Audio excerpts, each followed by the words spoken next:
जुड़ी अगली खबर, जहां अमेरिका के राष्ट्रपति डोनाल्ड ट्रंप लगातार एक्शन मोड में बने हुए हैं। एक के बाद एक ट्रंप के फैसले लगातार सुर्खियों में हैं और ट्रंप एक बहुत बड़ा ऐलान अब करने जा रहे हैं। दरअसल ट्रंप अमेरिका में होने वाले स्टील और एल्यूमिनियम इंपोर्ट पर 25% टैरिफ का ऐलान आज करेंगे, जिससे कहीं ना कहीं कई देशों को बड़ा झटका लगना तय है। हालांकि ट्रंप ने अपने इस पहले कार्यकाल के दौरान भी स्टील पर 25% और एल्यूमिनियम पर 10% का टैरिफ लगाया था और इस फैसले से जो देश सबसे ज्यादा प्रभावित अब होंगे उनमें कनाडा, मैक्सिको और ब्राजील का नाम सबसे ऊपर है। दरअसल ट्रंप अमेरिकी अर्थव्यवस्था को बेहतर करने के लिए और व्यापार घाटे को कम करने के लिए ये बड़ा कदम उठा रहे हैं, लेकिन इन कदमों से पूरी दुनिया पर आर्थिक असर हो रहा है। करेंगे इस पर चर्चा, लेकिन उससे पहले एक नजर टैरिफ धमाके पर ट्रंप के। तो ट्रंप की तरफ से जो टैरिफ धमाका किया गया है, स्टील एल्यूमिनियम इंपोर्ट पर 25% टैरिफ लगाने की घोषणा की गई है। हालांकि अभी आधिकारिक घोषणा होना बाकी है। सभी देशों पर इसे लागू किया जाएगा और सभी देशों पर लागू होने के बाद में इसका सीधे तौर पर सभी देशों पर असर भी पड़ेगा, जिसमें कनाडा और मैक्सिको मुख्य तौर पर है। तत्काल प्रभाव से इस निर्देश को लागू किया जाएगा और इसका सीधे तौर पर मकसद है, जैसा हम आपको बता रहे हैं, कि अमेरिकी उद्योगों की रक्षा करना। अमेरिका के अंदर जो उद्योग है उनकी रक्षा हो सके, व्यापार संतुलन जो है उसको सुधारने पर सीधे तौर पर डोनाल्ड ट्रंप का फोकस है। कनाडा, ब्राजील, मैक्सिको स्टील आयात के सबसे बड़े स्रोत हैं और उनके ऊपर सीधा असर सबसे बड़ा इस पर पड़ता हुआ नजर आएगा। इसके साथ ही दक्षिण कोरिया और वियतनाम से भी यूएस में स्टील इंपोर्ट किया जाता है। अमेरिका चीन के बीच टैरिफ लगाने की इस वक्त होड़ मची हुई है और कहीं ना कहीं जिस तरीके से लगातार टैरिफ धमाका डोनाल्ड ट्रंप कर रहे हैं, उससे इस वक्त टैरिफ वॉर भी इस वक्त छिड़ता हुआ कहीं ना कहीं नजर आ रहा है, क्योंकि सभी जो देश हैं वो अपने अपने स्तर पर टैरिफ लगाने की बात कर रहे हैं। इसके साथ ही अगर हम देखें तो जहां एक और ये बड़ा धमाका किया गया है, वहीं दूसरी ओर हम देखें तो ट्रंप अपने फैसलों के जरिए टैरिफ वॉर छेड़ रहे हैं, तो वहीं दूसरी ओर गजा को लेकर के दिए बयान पर अब अरब देशों में नाराजगी है। दरअसल गजा को लेकर के डोनाल्ड ट्रंप ने कहा कि मैं गजा को खरीदना चाहता हूं और जहां तक गजा के पुनर्निर्माण का सवाल है तो हम इसका जिम्मा मिडिल ईस्ट के कुछ देशों को सौंप सकते हैं, लेकिन हम गजा पर पूरी तरह से स्वामित्व को लेकर प्रतिबद्ध हैं और ये सुनिश्चित करेंगे कि हमास यहां दोबारा कदम नहीं रखने पाए। ये बात डोनाल्ड ट्रंप की तरफ से एक प्रेस वार्ता में कही गई और उसके बाद में मिडिल ईस्ट में तनाव बढ़ गया है।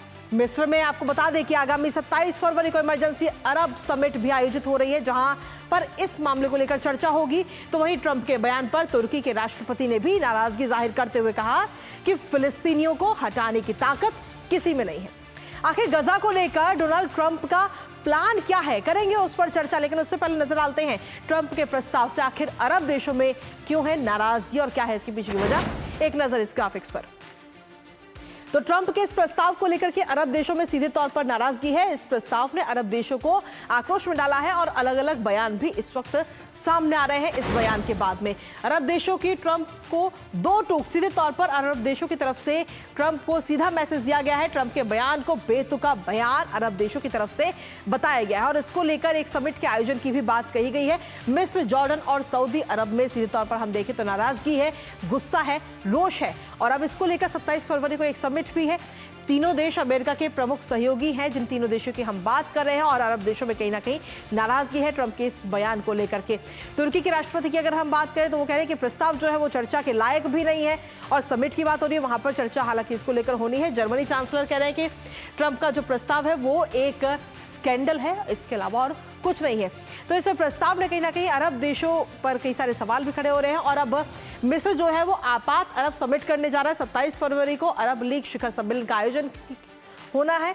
शिखर सम्मेलन की मेजबानी मिस्र करता हुआ नजर आएगा और इस समिट में इस जो बयान दिया गया है डोनाल्ड ट्रंप की तरफ से उसको लेकर चर्चा होनी है। सम्मेलन में फिलिस्तीनी मुद्दे को लेकर चर्चा के कयास सीधे तौर पर लगाए जा रहे हैं और फिलिस्तीनियों पर नेतन्याहू के बयान से भी कहीं ना कहीं तनाव बढ़ता हुआ इस वक्त नजर आ रहा है। इसके साथ ही अगर हम देखें तो सऊदी में फिलिस्तीनियों को बसाने की बात ट्रंप की तरफ से कही गई थी और अब इस पूरे मामले पर जहां अरब देशों में नाराजगी है तो वहीं दूसरी तरफ अपने बयान से पीछे हटते हुए फिलहाल ट्रंप नजर नहीं आ रहे। हालांकि देखना होगा कि 27 फरवरी को जब ये सम्मेलन होगा तो उसमें किस तरीके की चर्चा की जाएगी। इसके साथ ही अगर हम देखें तो एक्शन मोड में ट्रंप नजर आ रहे हैं, क्योंकि एक बार फिर से सुर्खियों में मैक्सिको की जो खाड़ी है वो एक बार फिर से सुर्खियों में आ चुकी है। ट्रंप अपने पदभार ग्रहण करने के बाद में एक के बाद एक बड़े फैसले ले रहे हैं। अब अमेरिका की खाड़ी के नाम से जाना जाएगा। ट्रंप ने गल्फ और अमेरिका दिवस पर हस्ताक्षर कर दिए हैं। तो ये बड़ी खबर भी आप तक पहुंचा रहे लगातार, क्योंकि एक्शन मोड में ट्रंप इस वक्त नजर आ रहे हैं। और इसी पर ताजा अपडेट ले लेते हैं। इस वक्त हमारे साथ में हमारे सहयोगी अनिल थॉमस इस वक्त जुड़ रहे हैं। अनिल, अगर देखा जाए तो एक्शन मोड में ट्रंप सीधे तौर पर नजर आ रहे हैं। एक के बाद एक हम देखें तो बड़े बड़े फैसले ले रहे हैं, कई सारे बयान ऐसे दे रहे हैं, और इन बयानों का असर, इन फैसलों का असर सिर्फ अमेरिका नहीं बल्कि पूरे दुनिया पर पड़ता हुआ नजर आ रहा है। हाल ही में जो 25% टैरिफ लगाने की बात कही गई है, जिसकी अभी आधिकारिक घोषणा होना बाकी है, उसको लेकर अरब देश जो है उनमें भी नाराजगी है। गजा को लेकर नाराजगी कहीं ना कहीं नजर आ रही है। बिल्कुल, अगर सबसे पहले गजा पर बात करते हैं, जिस तरह से गजा पर उनका रुख रहा है, उन्होंने कहा इसे river of the middle east बनाएंगे, लेकिन जर्मन चांसलर ने आज प्री इलेक्शन डिबेट में कहा कि इसे एक स्कैंडल के रूप में वो देखते हैं। जिस तरह से ये रुख ट्रंप एडमिनिस्ट्रेशन अपनी दूसरे कार्यकाल में जो उन्होंने रुख दिखाया है, साफ है कि ट्रेड टैरिफ्स पर बहुत ज़्यादा नज़र है ट्रंप की, और ट्रंप समझते हैं कि ट्रेड टैरिफ्स एक बहुत अच्छा विंडो है जिसमें उनको एक अंतर्राष्ट्रीय पटल पर एक लिवरेज करने या फिर एक फ़ायदा उठाने का मौका मिलेगा। क्योंकि अगर हमें समझना होगा कि लगभग जो अमेरिका में बहुत सारे सामान आते हैं उस पर जो सैंक्शंस या फिर जो इंपोर्ट ड्यूटी लगती है वो लगभग 2.5% है। जब बनस्पत वही सामान अमेरिका से बनकर वापस ईयू देशों में जाता है तो 10% टैक्स लगता है। तो ऐसे में ट्रंप समझते हैं इस टैरिफ को एक बहुत महत्वपूर्ण टूल के रूप में और उसे इस्तेमाल करना चाह रहे हैं। और मैं कहूँगा ये पहला काल था उनका ट्रंप का, वहां भी उन्होंने 25% स्टील पर और 10% एल्यूमिनियम में लगाया था। इस बार और कड़ा रुख दिखाया उन्होंने दूसरे कार्यकाल में और 25% दोनों पे लगाया है। मैं कहूंगा आने वाले समय में मैक्सिको, कनाडा जैसे देशों पर बहुत ज्यादा दिक्कतें होगी। यही नहीं, साउथ कोरिया और वियतनाम जैसे देश जो बहुत ज़्यादा एक्सपोर्ट करते हैं स्टील को, उनके लिए भी काफ़ी मशक्कत और काफ़ी दिक्कतों का सामना करना होगा। कुल मिलाकर देखिए एक बहुत बड़ा लिवरेज विंडो या फिर एक बहुत बड़ा वर्चस्व की लड़ाई है। और ट्रेड वार जिस तरह से चीन के साथ रुक किया और चीन ने भी उल्टा उतना ही टैरिफ लगाया है, तो एक ट्रेड वॉर की ओर बढ़ रहे हैं। लेकिन सब कोई समझता है कि इसके अंजाम क्या होंगे, तो हर कोई बारीकी से इस पहले जो ट्रेड वॉर चीन और अमेरिका के बीच चल रहा है उसमें क्या मतलब जी। तो टैरिफ वॉर एक तरह से छिड़ता हुआ नजर आ रहा है। लेकिन इसके साथ ही अगर हम गजा की बात करें तो गजा को अपनाने की बात कही गई है और कहा गया कि वहां पर जो लोग हैं उन्हें दूसरी जगह पर बसाया जाएगा और हम एक नया गजा तैयार करेंगे। देखिए इसकी संभावना बहुत मुश्किल है। अगर अमेरिका का इतिहास देखें, जब भी वो अगर एशियाई सब कॉन्टिनेंट में देखें, अफगानिस्तान में लंबे समय तक रहे, उनको उसमें कोई नतीजा नहीं मिला, आखिरकार उन्हें वहाँ से विड्रॉ करना पड़ा।